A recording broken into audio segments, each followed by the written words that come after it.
Donc, j'ai grandi dans une famille qui croyait en Dieu, mais quand j'étais adolescent, les autres membres de ma famille ont quitté la fréquentation de l'église, toute pratique religieuse. Moi, j'ai continué parce que je voulais vraiment savoir ce qui était vrai par rapport à la vie, Dieu, etc. Et vers 18-19 ans, j'ai pris une année sabbatique. Je suis parti pendant 6 mois en Israël. Et là, pour la première fois de ma vie, j'ai rencontré des chrétiens évangéliques. Et j'étais très très frappé et impressionné par leur conviction, clarté de conviction sur le fait d'être aimé par Dieu et passer l'éternité avec lui. Et ça, je n'avais absolument pas. Donc j'ai commencé à creuser encore plus, lire, etc. Et quand je suis parti à la fac en Écosse, là j'ai commencé à fréquenter des églises évangéliques. Et j'ai vraiment senti qu'ils avaient quelque chose qui me manquait. Une paix, une sérénité, une conviction que je n'avais pas.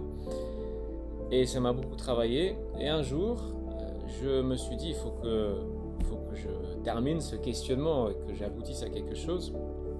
Je me suis enfermé dans ma chambre et j'ai dit à Dieu, je ne sors pas d'ici tant que tu t'es pas révélé à moi, manifesté, fait quelque chose.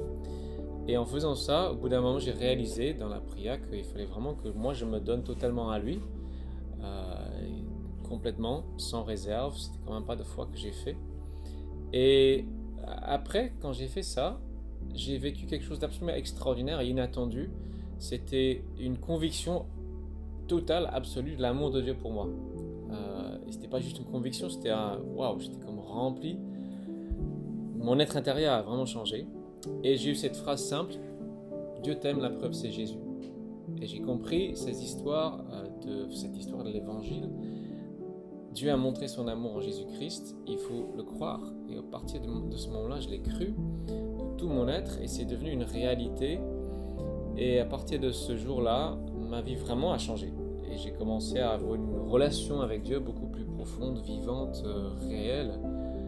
Et ça a abouti à ce qu'aujourd'hui, je sois pasteur. Et c'est ma plus grande joie, c'est de connaître Dieu.